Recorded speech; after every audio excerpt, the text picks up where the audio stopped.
اعوذ باللہ من الشیطان الرجیم بسم اللہ الرحمن الرحیم وَأَنكِحُوا الْأَيَامَ مِنكُمْ وَالصَّالِحِينَ مِنْ عِبَادِكُمْ وَإِمَائِكُمْ إِنْ يَكُونُوا فُقَرَاءَ يُغْنِهِمُ اللَّهُ مِنْ فَضْلِهِ وَاللَّهُ وَاسِعٌ عَلِيمٌ وَأَنكِحُوا اور تم نکاح کر دو الایام بے شوہر عورتوں کا منکم تم میں سے والصالحین من عبادکم اور اپنے نیک غلاموں کا وإمائکم اور اپنی باندیوں کا ان یکونوا فقراء اگر وہ ہوں محتاج یغنیہم اللہ من فضلہ غنی کر دے گا اللہ ان کو اپنے فضل سے واللہ واسع علیم اللہ تعالی وسعت رکھنے والے علم والے ہیں۔ اس سے پچھلی آیات اگر آپ دیکھیں تو اس میں اللہ تعالی نے زنا کی بدکاری کی تمام راہوں کو بند کر دیا تھا اور زنا اور بدکاری کی تہمت لگانے والوں کو سزا بھی سنائی تھی۔ تو مزید اس کا جو سد باب ہے اس کو بیان کیا جا رہا ہے کہ نکاح اور نکاح جو ہے یہ زنا اور بدکاری یہ بالکل ختم کرنے والی چیزیں ہیں۔ اور اسی طرح اس سے جو متصل پچھلی آیات تھی اس میں اللہ تعالیٰ نے مومن مردوں کو اور مومن عورتوں کو حکم یہ دیا تھا کہ تم اپنی نگاہوں کو نیچا رکھو۔ تو رسول اللہ صلی اللہ علیہ وسلم نے ارشاد فرمایا کہ نکاح جو ہے یہ نظر کو جھکانے والا اور شرم گاہوں کی حفاظت کرنے والا ہے۔ یعنی جو شخص نکاح کر لیتا ہے تو اس کی رغبت وہ اپنی بیوی کی طرف آ جاتی ہے، تو یہ نظروں کو بھی جھکانے والا ہے، وہ ادھر ادھر جو ہے وہ نظر نہیں دوڑائے گا اور یعنی وہ بدکاری اور فحش کام کی طرف اس کی رغبت نہیں رہے گی اور اس کی شرم گاہوں کی بھی اس طرح حفاظت ہو جائے گی۔ تو اس کو اللہ نے ارشاد فرمایا کہ تم نکاح کر دو الایامہ، ایامہ کہتے ہیں کہ جو بے شوہر کی عورت ہو، یعنی جس کا شوہر نہ ہو، اب بھلے وہ یعنی بیوہ ہو یا مطلقہ ہو یا اس کی ابھی شادی ہی نہ ہوئی ہو، اس کو ایم کہا جاتا ہے عربی میں۔ تو اللہ تعالیٰ نے ارشاد فرمایا کہ وَأَنكِحُوا الْأَيَامَ جو بے شوہر کی عورتیں ہیں تم ان کے نکاح کر دو۔ رسول اللہ صلی اللہ علیہ وسلم نے حضرت علی کرم اللہ وجہہ کو ارشاد فرمایا کہ اے علی 3 چیزوں میں تاخیر نہ کرنا، نماز جب اس کا وقت ہو جائے، جنازہ جب وہ تیار ہو جائے، اور عورت جب اس کے جوڑ کا شوہر مل جائے تو اس کے نکاح کرنے میں تاخیر نہ کرنا۔ اور ہم رسول اللہ صلی اللہ علیہ وسلم کی ان تینوں تعلیمات سے دور ہیں۔ نماز وقت پر نہیں پڑھتے، جنازے کو خامخواہ مؤخر کرتے ہیں، اور نکاح کے اندر اچھا جوڑ کا رشتہ مل بھی رہا ہے پھر بھی ہم ابھی جی وہ بچی پڑھ رہی ہے، ابھی اس کا یعنی لڑکے کی ملازمت نہیں ہوئی، ابھی فلاں کا گھر نہیں بنا، ابھی تاخیر ہے، اور بلا وجہ کی تاخیر وہ ذکر کی جاتی ہے۔ تینوں چیزوں میں ہم وہ تاخیر کر رہے ہیں، جبکہ رسول اللہ صلی اللہ علیہ وسلم نے ان تینوں میں جلدی کرنے کا حکم دیا ہے۔ پھر ارشاد فرمایا کہ والصالحین من عبادکم وإمائکم جو تمہارے غلام ہیں یا تمہاری جو کنیزیں ہیں ان میں سے جو نیک ہوں۔ صالحین سے مراد یہ ہے کہ الحمدللہ، صالحین سے مراد یہ ہے کہ اگر تم ان کا نکاح کرو گے تو وہ تمہاری خدمت نہیں چھوڑیں گے، یعنی تمہارے نافرمان نہیں بنیں گے۔ صالحین سے مراد یہ ہے، یعنی اگر تم نے ان کا نکاح کر دیا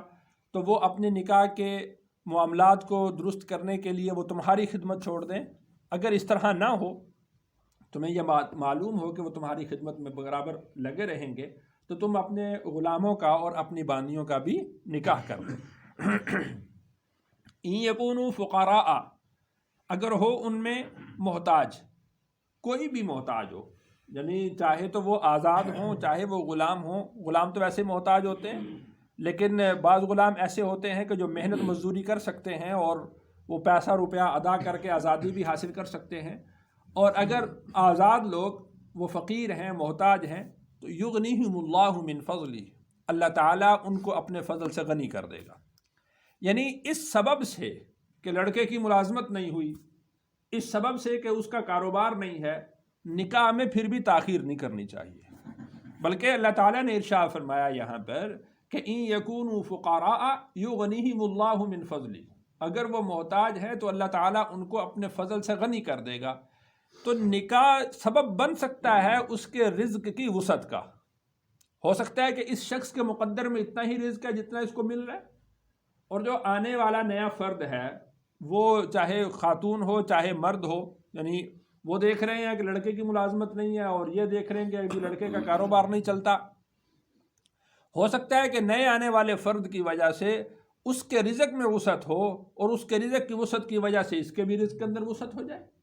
یا یوں سمجھیں کہ جب اللہ تعالیٰ اس نکاح کی برکت سے ان کو اولاد عطا فرمائے، تو جو آنے والا فرد ہے، آنے والا بچہ ہے، اس کے رزق کی وسعت ہو، اس کے رزق میں، اس کے مقدر میں رزق کی وسعت ہو، اور اس کے سبب سے اللہ تعالیٰ ان والدین کو غنی کر دے۔ تو اس سبب سے نکاح میں تاخیر کرنا کہ لڑکے کی ملازمت نہیں ہے، لڑکے کا کاروبار نہیں ہے، ابھی سیٹل نہیں ہے، ابھی اس کا مکان نہیں بنا، یہ شرعاً جائز نہیں ہے۔ اللہ تعالیٰ یعنی یہ کوئی ایسا عذر نہیں ہے کہ جس عذر کی وجہ سے نکاح میں تاخیر کی جائے، بلکہ جیسا کہ اس آیت سے یہ بات معلوم ہوتی ہے کہ اگر وہ فقیر ہوں، محتاج ہوں، ضرورت مند بھی ہوں، تو یغنیہم اللہ من فضل، اللہ تعالیٰ ان کو اپنے فضل سے غنی کر دیں۔ واللہ واسع علیم، اللہ تعالیٰ وسعت رکھنے والے اور علم والے ہیں۔ اللہ کے پاس خزانوں کے خزانے موجود ہیں، بڑے وسیع خزانے ہیں اللہ کے پاس۔ رزق یہ کسی آدمی کی محنت، اس کی عقل، اس کی تعلیم، کسی چیز پر مبنی نہیں ہے۔ رزق تو اللہ کے پاس ہے، رزق کے خزانے تو اللہ کے پاس ہیں۔ تعلیم پر اگر آپ کہتے ہیں تو کتنے ہی وہ بیچارے الف سے بے نہیں پڑھ سکتے اور کتنے مالدار ہیں، اور دوسری طرف کتنے پڑھے لکھے لوگ ہیں کہ وہ روپے کو ترس رہے ہیں۔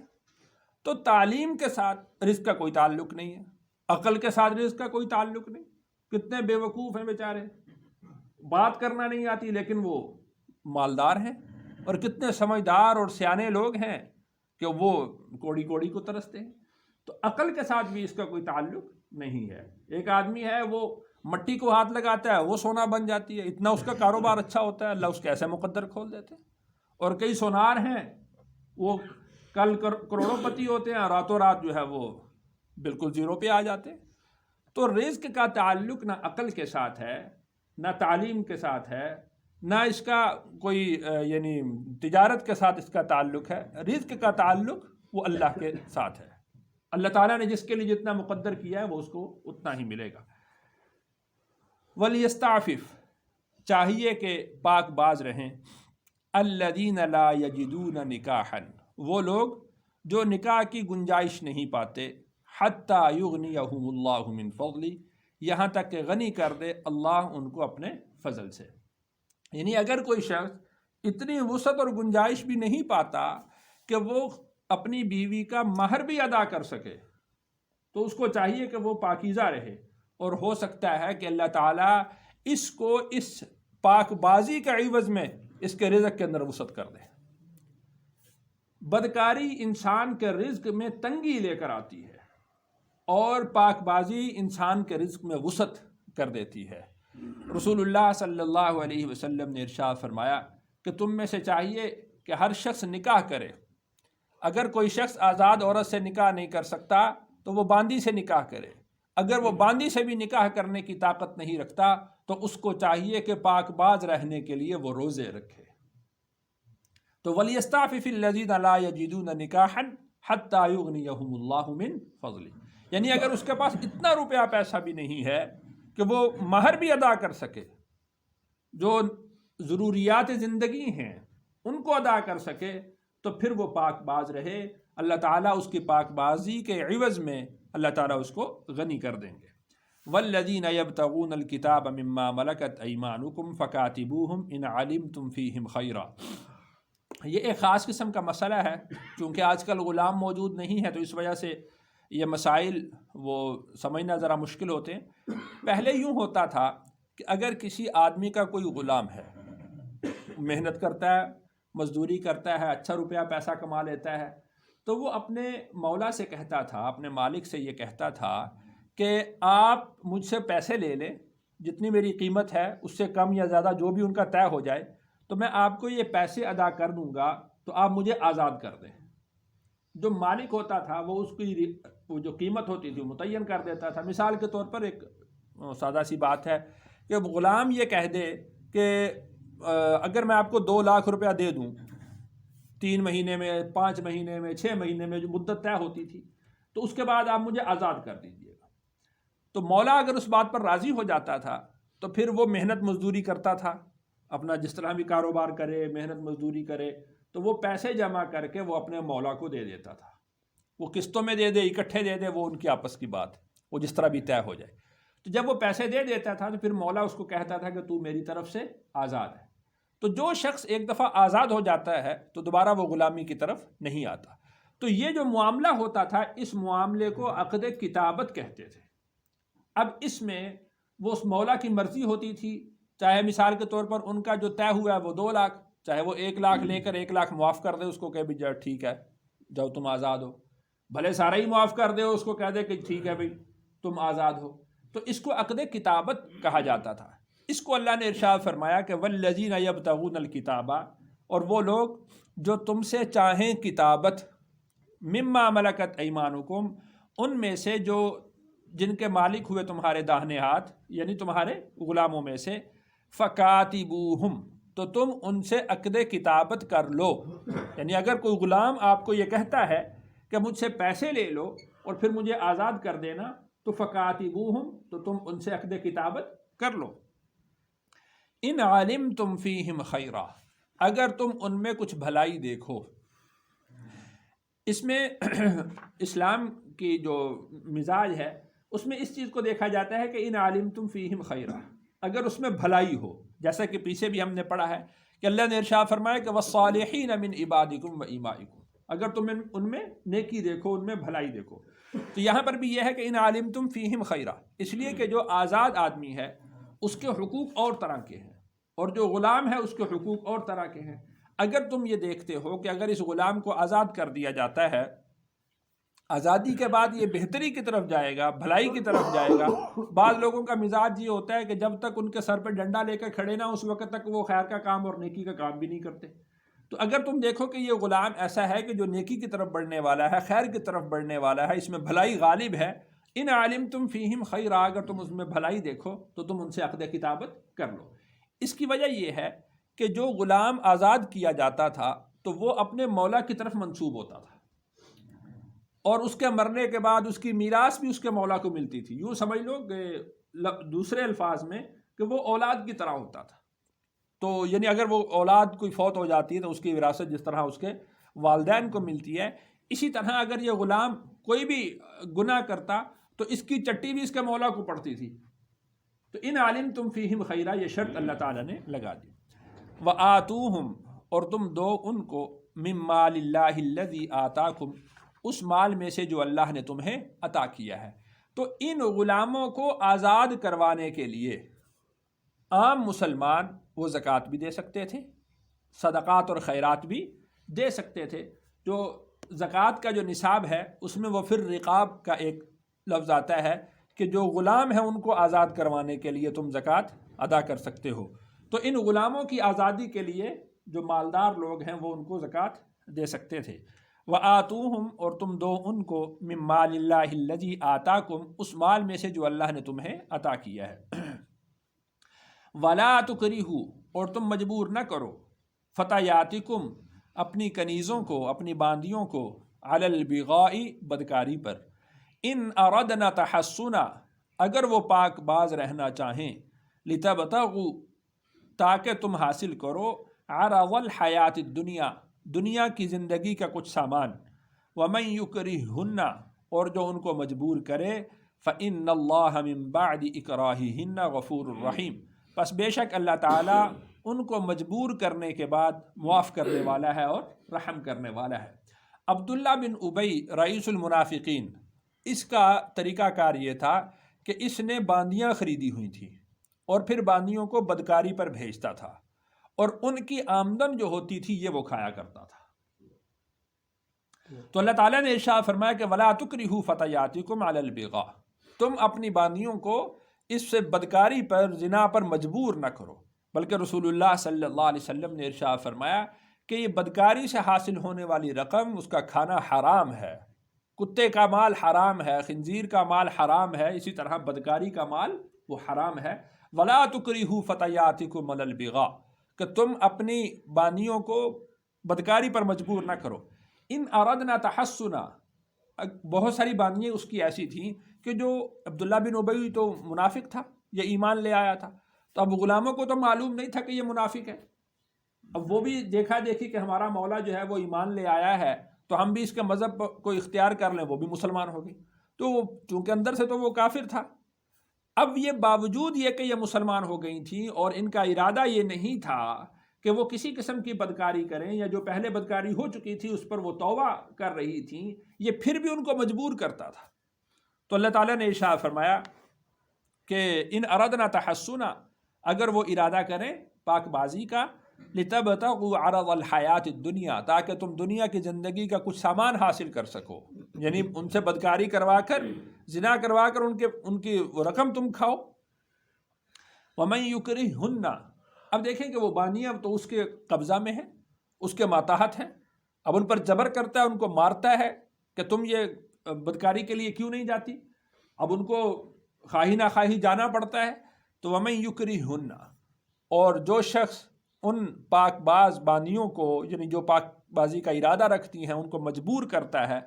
فإن اللہ من بعد اکراہہن پس بے شک ان کے مجبور کرنے کے بعد اللہ تعالیٰ غفور الرحیم معاف کرنے والے ہیں، رحم کرنے والے ہیں، یعنی اس کو تو مجبور کیا جا رہا ہے نا، اب اس مجبوری کی وجہ سے اس باندی پر کوئی گناہ نہیں ہوگا، اس باندی پر گناہ نہیں ہوگا۔ وَلَقَدْ أَنزَلْنَا اور البتہ تحقیق ہم نے نازل کیا الیکم آیات مبینات تمہاری طرف واضح آیات ومثلا من الذین خلوا من قبلکم اور مثالیں ان میں سے جو تم سے پہلے ہو چکا وموعظۃ للمتقین اور نصیحت تقوی اختیار کرنے والوں کے لیے، متقین کے لیے۔ تو اللہ تعالیٰ تمہاری طرف واضح آیات کھول کھول کر بیان کر رہے ہیں۔ تو یہاں تک آیات نازل ہوئی تھیں حضرت عائشہ صدیقہ رضی اللہ عنہا کی پاک بازی کے بارے میں، ان کی عفت کے بارے میں، اللہ نے ان کی جو برات نازل فرمائی، تو وہاں سے ان الذین جاؤوا بالافک سے لے کر یہاں تک اللہ تعالیٰ نے نازل فرمایا تھا حضرت عائشہ صدیقہ رضی اللہ عنہا کی پاک بازی پر۔ تو اللہ تعالیٰ نے جو ایسی پاک باز خواتین پر تہمت لگاتے ہیں، اللہ تعالیٰ نے قیامت تک کے لیے ان کا منہ کالا کر دیا اور یہ بتلا دیا کہ ایسے پاک باز خواتین پر بالخصوص رسول اللہ صلی اللہ علیہ وسلم کے